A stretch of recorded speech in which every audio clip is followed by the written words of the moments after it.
Welcome to the deep dive. Today, we're getting into something really fundamental for building a strong business. hmm How to actually create an email list that works, one that drives results. Yeah, effective email marketing. It's key. Think of it like having your own direct line to your audience, cutting through the noise. Absolutely. And paving the way for, well, more predictable revenue, too. And it's amazing how powerful email still is, isn't it? I mean, in today's marketing world. It really is. Yeah. People sometimes think it's old news, but the data just doesn't back that up. You mentioned some numbers before we started. What was that ROI figure again? Yeah, according to Litmus, it's around $36 back for every $1 you put in. $36. Wow. It's significant, Yeah. especially when you stack it up against a lot of other marketing activities. Okay, so that $36 return, Hmm. it's more than just a flashy number, right? You touched on this idea of ownership. Exactly. That's the core of it, I think. Why is owning that list, that first-party data, so much better than, say, relying on social media followers? Well, think about it. When you build an email list, you're building direct relationships. Yeah. You control the conversation. Mm-hmm. With social media, well, algorithms change, right? Your reach can get throttled overnight. You're essentially renting that audience. Ah, okay. Renting versus owning? I like that. Yeah. Your email list is an asset you own. It gives you a stable, reliable way to communicate, personalize things. And grow more predictably, like you said. Precisely. You nurture those leads directly. Okay, so it's about building something sustainable, not just chasing, the latest platform trend. Couldn't have said it better. Now, before we dive into how to build this amazing list, we really need to talk about doing it the right way. Responsibly, ethically. Oh, absolutely crucial. You can't build trust if you're cutting corners here. Yeah. It involves legal stuff, too. Right. So what are we talking about legally speaking? Well- GDPR comes to mind. Definitely. GDPR in the EU is huge. Yeah. It really emphasizes explicit, informed consent. People have to actively agree. Okay. What about elsewhere? Well, in the U.S., you've got canned spam. That focuses on things like onyxed headers, making sure the sender is clear, and having a really obvious way to opt out. An unsubscribe link. A visible, working unsubscribe link. Absolutely. Then there's CASL in Canada, which deals with express or implied consent. Implied consent. How does that work? Well, it might be if you have an existing business relationship, for instance. But express is always safer. And the UK has PCR, also requiring permission for electronic marketing. So the bottom line is, get permission, be clear, and let people leave easily. That's the core of it. And maybe some best practices to really nail it. Yeah, let's hear them. Double opt-in is probably the gold standard. Explain that quickly. Someone signs up, then they get an email saying, hey, click here to confirm you really want this. It weeds out fake addresses and confirms real interest. Smart. Also, be super clear about what they're signing up for. What kind of emails will they get? How often? Manage expectations. Exactly. And like we said, that unsubscribe link needs to be in every single email. No excuses. And maybe keep records. Oh, definitely. Keep records of consent. When did they sign up? Right. Where? What form? It helps demonstrate compliance if needed, and it's just good practice. Right. Builds that trust layer. Okay, foundation's laid. Let's get to the fun part. Attracting people. Lead magnets seem key. They really are. A lead magnet is essentially a valuable piece of content you offer for free. In exchange for their email address. Precisely. The trick is it has to solve a specific high-value problem for them, not just generic stuff. Give them something genuinely useful. Yeah, a reason to say, okay, this is worth giving my email for. So what kinds of things work well as lead magnets? Any data on what converts best? Yeah, looking at some 2024 averages, ebooks and white papers, they tend to convert around, say, 9 to 12%. Okay. Checklists and cheat sheets are often pretty popular, maybe 8 to 10%. Quick, actionable wins. I like those. Easy to digest. Totally. Webinars and live demos can do really well, sometimes hitting 10 to 18%. Higher commitment, but often higher value perceived. Right, especially live interaction. Templates and tools, think like spreadsheets or calculators, maybe 11 to 14%. And discounts or free trials, often a bit lower, maybe 6 to 9%, but still effective for certain businesses. It seems like the more practical and immediate the value, the better it potentially performs. That's a good observation, yeah. Actionable stuff tends to resonate. Do we have a concrete example? Okay. A company that really nailed this. Yes. The sources mentioned a B2B SaaS company. They created this report, 2024 Email Marketing Trends. Timely. Relevant. Exactly. They pushed it out with targeted ads, some LinkedIn outreach, and got 4,800 new subscribers in just 2 months. Wow. And the conversion rate. 12.4%. Wow. Really solid, showing that high-quality, relevant info works. Okay, sold on lead magnets. So how do we make a good one? What are the steps? First, really understand your ideal customer's pain points. What keeps them up at night? What's a persistent frustration? Start with the problem. Always. Then package a single solution or outcome related to that pain point. Don't try to boil the ocean. Focus it. Like that checklist example you gave earlier, 10 time saving hacks. Perfect example, not just productivity tips. Then position it clearly. How does it save time? Make money. Solve that problem. Make the benefit obvious. And finally, Gated behind a short form. Seriously, name an email is usually plenty. Every extra field you ask for will cost you conversions. keep it simple. Got it. Okay, we have our awesome lead magnet. Where do we put? Website optimization comes up a lot. Yeah, your website is prime real estate. People are already there showing some interest. So how do we capture them? Inline forms. Inline forms are great. Put Yeah. them right inside your blog posts or on resource pages. Make sure the offer matches the content they're reading. Context matters. Hugely.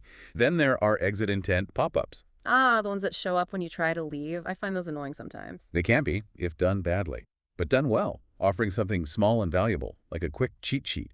WisePop's data suggests they can recover up to 15% of visitors who are about to leave. 15%. Okay. Maybe not so annoying if they work that well. It's a significant chunk of potentially lost leads. What else works on site? Sticky bars are good. Those little banners at the top or bottom, especially on mobile where space is tight, keep the message super short though, like under 45 characters. Punchy. Yeah. And slide-ins, those little boxes that appear maybe after someone scrolls 50 or 70% down a page. Shows they're engaged. Exactly. You can even personalize those based on the page content, Hmm. dynamic text insertion, that kind of thing. And for the forms themselves, any tips for making people actually fill them out? Keep it simple, like we said. 2 fields, max, first name, email. Use strong action verbs on your buttons. Download, unlock, get access, not just submit. Make the value clear in the button too. Right. And add little trust signals. Hmm. A small security badge icon. A note about privacy. Maybe even a subscriber count if it's impressive. Join 10,000 others. Social proof. Exactly. Little things that reassure people. Okay, website's looking good. What about bringing people in from elsewhere? Social media, paid ads? Oh yeah, huge potential there.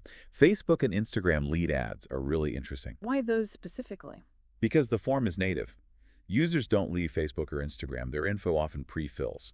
Less friction means lower cost per lead, usually. Maybe 12–15% lower CPL than sending them off platform. Smoother experience. Makes sense. What about B2B, LinkedIn? LinkedIn lead gen forms are fantastic for B2B. Often higher completion rates, think 13 to 17%. And the targeting, wow. Job title, company size, seniority, super precise. You can really zero in on your ideal business customer. Exactly right. Highly valuable for specific niches. And organically, just using our normal social posts. Absolutely. Don't just post content, promote your list. Pin a tweet with your lead magnet. Use YouTube end screens and cards pointing to a landing page. TikTok link in bio. Definitely. Pair with short educational clips that tease the value in your free resource. Drive them to that link. Okay, cool. Now, something maybe less obvious. Offline collection. Is that still a thing? It absolutely is, and often overlooked. Think trade shows. Put a QR code on your booth display. People scan it, go straight to a sign up for a demo or a special report. Instant connection. Yeah. Or retail at the checkout. Offer an instant discount if they sign up for emails. Send the coupon right to their phone. Nice.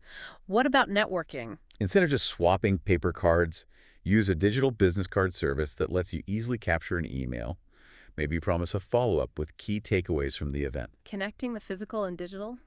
Clever. But the key with any offline capture, Let me guess. Follow up fast. immediately. Have an automated welcome sequence ready to go specifically for those offline signups. Confirm, deliver the value, remind them why they signed up. Reinforce the connection. Okay. Let's shift gears a bit. Using our existing audience to grow. Referrals. Yes, referral loops can be incredibly powerful. Think about Dropbox. Oh, yeah, their early growth was legendary, wasn't it? Free space for referring friends. Exactly. A classic two-sided referral. Both the referrer and the new person get a benefit. You can totally adapt that. Like, what kind of incentives work for, say, a newsletter? You could do tiered rewards. Maybe 1 referral gets a small guide, 3 referrals unlocks a 10% discount, 10 referrals gets them into a VIP webinar. Make it a bit of a game. Yeah, gamify it slightly. And there are tools for this. Stuff like viral loops or referral candy help track everything and automate the rewards. Makes it manageable. Good. Yeah. So we've got all these strategies. Right. Are there specific tools or platforms that help pull this all together? Email capture, list management? Definitely. There are lots of great options. Opt-in Monster is really strong for pop-ups, forms, all sorts of on-site capture methods, plus good A/B testing. Testing is key. Always. MailChimp is, a popular all-in-one. Good for beginners, pre-built automations. ConvertKit is really liked by creators, bloggers. Very flexible automations based on rules and tags. More tailored for that audience? Yeah. If you're already in the HubSpot ecosystem, their CRM plus capture tools is seamless. Native lead scoring is a big plus there. Integrated system. And don't forget tools like Typeform. Great for making more interactive, engaging forms like quizzes.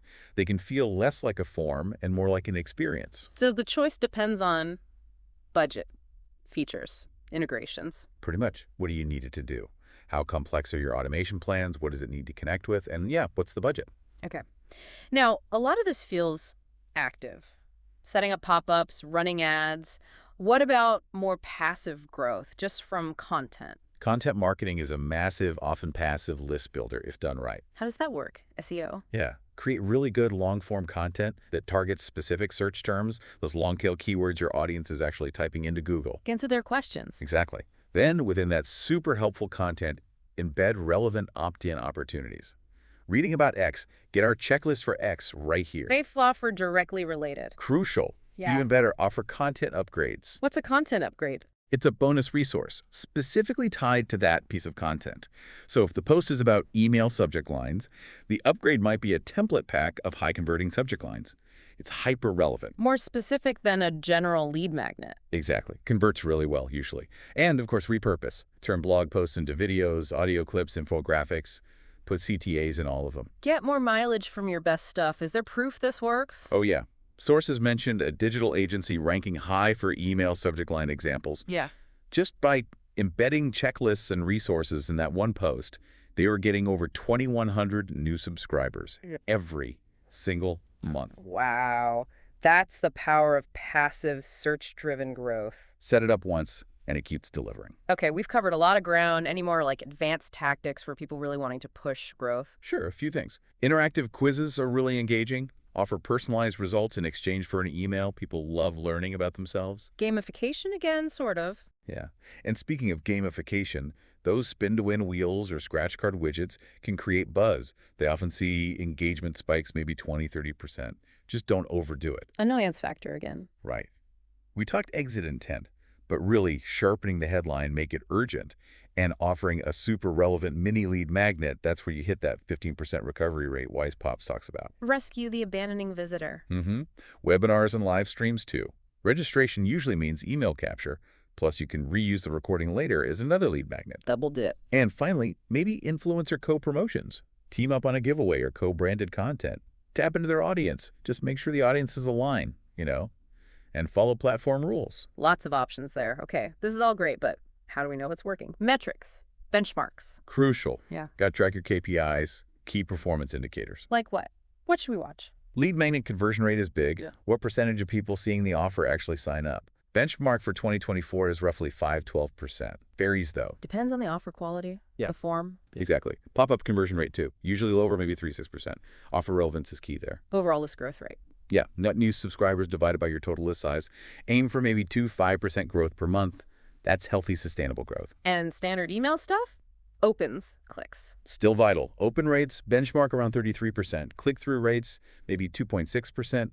These tell you about list health and engagement after they subscribe. Unsubscribe rate, we want that low, right? Very low. Ideally below 0.3%. If it creeps up, something's wrong with your targeting or content. And cost. Cost per lead, or CPL. Track it by channel. How much does it cost to get one subscriber via Facebook ads versus organic search? Helps you allocate budget wisely. So track everything, set targets, watch the trends. Yep, monitor weekly if you can. Be ready to adjust. Knowing what to do is one thing. What about common mistakes? What should people absolutely avoid? Number one, without a doubt, don't buy email lists. Ever. Why not? Seems like a shortcut. It kills your sender reputation. Fast. Email providers hate it. Plus, it violates rules like GDPR and CAN spam. You're emailing people who never asked to hear from you. It's just bad all around. Okay, big red flag there. What else? Neglecting segmentation. sending the exact same email to your entire list. People tune out, engagement drops, spam complaints go up. Treat different groups differently. You have to. Yeah. Also, skipping the welcome email or sequence. Those first emails get the best engagement, often in the first 48 hours. Don't waste that opportunity. Make a good first impression. Crucial. And finally, asking for too much info on sign-up forms. Remember that stat? Each extra field can slash conversions, sometimes by up to 11%. Keep it lean. Name and email. Stick to the basics. Usually the best bet, yeah. Okay, so wrapping this all up, if we want to build a really sustainable, high-value email list in, say, 2025 and beyond, what are the absolute core principles? It boils down to, I think, 4 main things. First, earn explicit consent, always. Yeah. Non-negotiable. Trust first. Second, deliver immediate value. Give them what you promised right away. Make that first interaction positive and useful. Fulfill the promise. Third, optimize relentlessly. A/B test everything. Your copy, your designs, your offers, the timing. Constantly look for ways to improve performance. Never stop testing. And fourth, nurture with relevance. Use segmentation.